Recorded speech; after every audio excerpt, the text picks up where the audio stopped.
मुझसे प्यार करने लगा और अब नानी को भी उसकी ज्यादतियों पर टोक देता कि अम्मा तुम चुप रहो, मेरी बीवी को डांटने डपटने की जरूरत नहीं है। अब वो मेरे लिए फल फ्रूट और खाने पीने की अशिया लाता और जोड़े मेकअप का सामान, हर तरह की आसाइश देने लगा, मगर मेरा दिल उसकी तरफ माइल ना हो सका। मुझे अपने हम उम्र जीवन साथी की जरूरत थी, जो मेरे साथ हो, मुझसे हंसे बोले, हम जिंदगी का लुत्फ ले सकें। वक्त गुजरने में देर नहीं लगती, यूं मैं 2 बच्चों की माँ बन गई। अचानक अच्छी भली जिंदगी में नानी की नादानी से भूचाल आ गया। न जाने कैसे नानी को यह ख्याल आया कि घर बदलना चाहिए, ये घर छोटा है। उसने रात दिन मलिक के कान खाना शुरू कर दिए। मलिक पुराना मोहल्ला छोड़कर कहीं और नहीं जाना चाहता था, क्योंकि यहाँ सभी जाने पहचाने लोग रहते थे।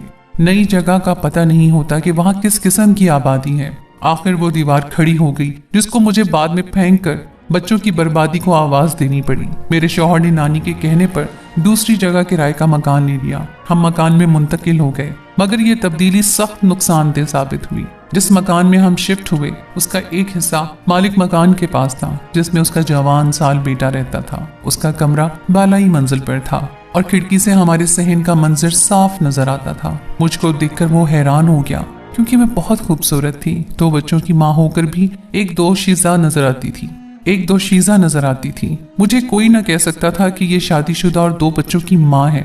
उसने खिड़की से खांसा और जब मैंने ऊपर निगाह की तो एक फूल सहन में गिरा दिया। ये सोचकर मैंने उसके सामने उठाकर कूड़ेदान में डाल दिया कि वो मुझसे नाउम्मीद हो जाए, और ऐसा वैसा ख्याल अगर दिल में है तो तौबा कर ले। मगर वो नाउम्मीद ना हुआ। मेरी इस हरकत ने उसके शौक आवारगी को मजीद बढ़ा दिया। बस उसके बाद उसने ये इरादा बांध लिया, जब मैं सहन में होती और नानी अंदर कमरे में ऊँग रही होती तो वो खिड़की में खड़ा होता और फूल सहन में गिरा देता था।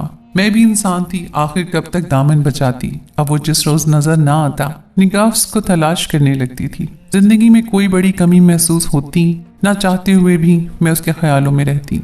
मकान के मालिक ने मलिक से ये कह दिया कि मेरा बेटा तालीम की खातिर गांव से शहर में है। मकान अपना है, मगर उसको खाने पीने की परेशानी रहती है। मुसलसल होटल का खाने से मेदे में तेजाबियत हो गई है, बीमार रहने लगा है। मलिक ने जवाब दिया कि अपना घर है, परेशानी की बात नहीं है, खाना ज़हीर को हमारे घर से मिल जाएगा। मालिक मकान खुश हुआ, कहने लगा जब तक मर्जी रहे मैं आपसे मकान खाली कराने की बात नहीं करूंगा और किराया भी नहीं बढ़ाऊंगा। मेरे बेटे की पढ़ाई के 2 साल ही हैं, उसके बाद वो गाँव आ जाएगा। उस रोज से ज़हीर खाना हमारे घर से खाने लगा। शुरू में तो नानी ये फरीजा बाकायदगी से सरअंजाम देती रही, फिर उन्होंने मुझको ये ड्यूटी सौंप दी कि ज़हीर का खाना उसको दे दिया करूं। आग और कपास का क्या मेल, वो जवान लड़का और मैं महरूमियों की मारी उसकी मीठी मीठी बातों में आ गई। और ऐसा होना कुछ बैद नहीं था कि मैं खूबसूरत और जवान थी। उसने सोचने का मौका न दिया और एक दिन कोशिश करके अपने गलत ख्यालात की तरफ मुझे माइल कर लिया। दिल की हर बात उसको बताने लगी। लंबी कैद जैसी जिंदगी में मुद्दत के बाद एक दोस्त मिला था। तमाम राज़ दिल उससे कहने लगी। अभी मेरी नई जिंदगी शुरू हुई थी। बरसों पुराने समझौते का चौका मैंने उतार फेंका। ख्वाहिश का गला घोंट कर देने वाले को गोया अरसे बाद ऑक्सीजन मिली थी। लिहाजा ज़हीर के अफसाने पर बगैर सोचे समझे अपने नन्हे मुन्ने प्यारे बच्चों को छोड़कर उसके साथ घर से निकल गई। ज़हीर मुझे लेकर एक दोस्त के पास दूसरे शहर ले गया। शुरू दिनों में बच्चों की याद न आई, मगर बाद में उनकी याद बेचैन रखने लगी। मैंने ज़हीर को बताया कि मुझे बच्चों की याद आती है। उसके दोस्त ने पता करवाया तो अफसुर्दा खबर मिली कि मेरे भाग जाने के सदमे ने मेरे शौहर की जान ले ली। वो गम बर्दाश्त ना कर सका और अपने खाले के हकीकी से जा मिला। मैंने ज़हीर की मिन्नत की, मुझे वापस जाने दो, क्योंकि मेरे बच्चे बेसहारा हैं। उनका नानी के सिवा इस दुनिया में कोई नहीं था। ना नींद आती थी, वो अकेली बच्चों को कैसे संभाल सकती है। उनका दिल भी संगदिल था। ज़हीर ऐसा इंसान था, उसके दिल में कोई रहम ना आया। उसने मुझे घर में जाने की इजाज़त नहीं दी। वक्त गुजरता रहा। ज़हीर जब बाहर जाता बैरूनी अतराफ से ताला लगाकर जाता कि मैं घर से ना निकलूं। मुझको मेरे बच्चों की खबर देने वाला कोई न था। 4 बरस ऐसे ही रोते सिसकते गुजर गए। इस दौरान बच्ची ने जन्म लिया, मगर चंद रोज ही वो जिंदा रही। मैं फिर से तन्हा हो गई।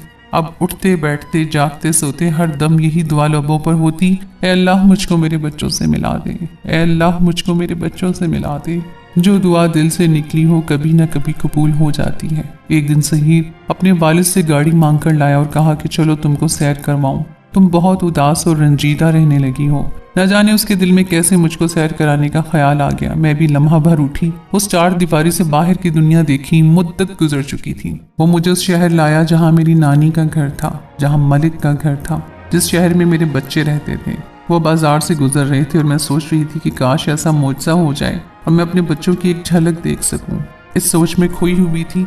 अचानक निगाह सामने से गुजरते हुए 2 बच्चों पर पड़ी जो हूबहू मेरे फहद और हम्माद जैसे थे, मगर उनके चेहरे मैले और कपड़े गंदे और फटे हुए थे। दुबले पतले ढांचे लग रहे थे। मदकोक चेहरे वाले ये बच्चे भीख मांग रहे थे। उनको देखकर मेरी चीख निकल गई और मैं गम से बेहोश हो गई। होश में आई तो अपने आप को अपने घर में पाया।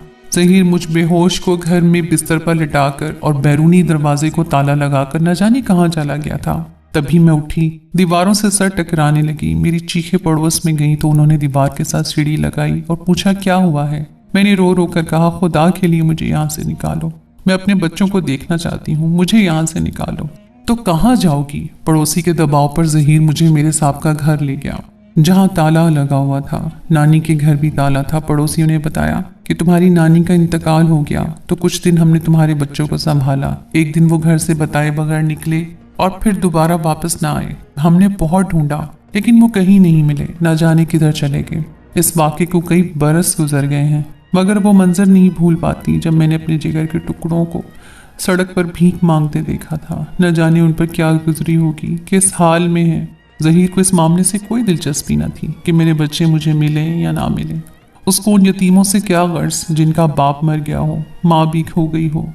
जब तक जीऊंगी मरते दम तक भूल नहीं सकती। और ऐसी सज़ा मिली है जो मौत के बाद भी शायद ख़त्म ना हो। हर औरत से इल्तिजा है कि वो एक बार माँ बन जाए, फिर अपने साथ की खुशियाँ मिलकर सिर्फ अपने बच्चों के लिए ज़िंदगी वक्फ कर दे और कोई मेरे जैसी गलती कभी ना